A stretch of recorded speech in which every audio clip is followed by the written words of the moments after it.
I just think different coordinators have different philosophies of defense, right? And that's in terms of the tactical aspect of it. I'm not talking about the core fundamentals of how you play the game, block destruction, tackling, those pursuit to the ball. And I think when you have that experience from the NFL, you probably have a lot of answers to combat what an offense does, but answers are only as good as execution. You know what I mean? And sometimes through failure, you got to say, okay, this looks good on paper, but our guys aren't executing at the level we need them to execute. And so I think that's what you saw from week 1 to really week 4 is that they're executing what they're being asked to execute at a higher level. Does that mean that we've simplified?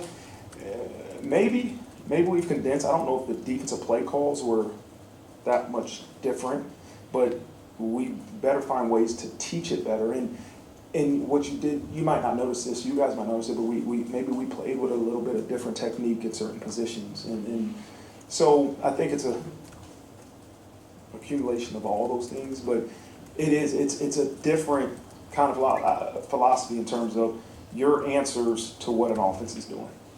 You had talked the previous week about some of the techniques not coalescing per se.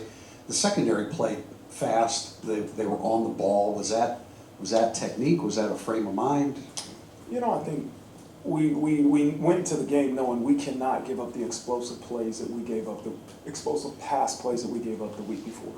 That can't happen. We got to keep the ball in front of us. And so that was definitely a mindset going into the game, and that could be technique driven. But the other part of it is being situational masters and understanding when you can be aggressive because of the down the distance, right? And that's important.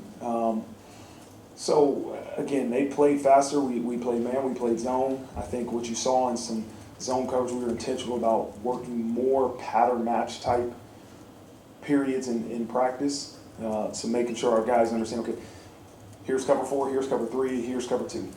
Okay, what is this offense going to try to do to attack these different coverages? And let's make sure you have clarity on how they're going to try to attack us, right? Then you can be aggressive in jumping routes and things like that. But they played really well.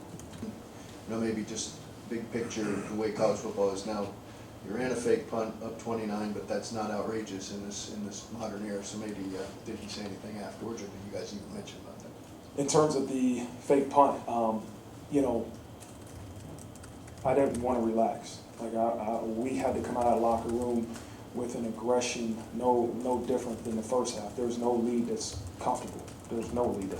And so when we went 3 and out, I think on that first drive, I felt like it was the right time to send a message to our team. This was about our team that, hey, this is something we worked on, let's go execute it. And that also is something on film for the next opponents, right? I'm not only thinking about this opponent, but I'm thinking about I want to make sure the next couple opponents see that. And it could really, you know, make them think deeply about how they want to attack our punt unit. So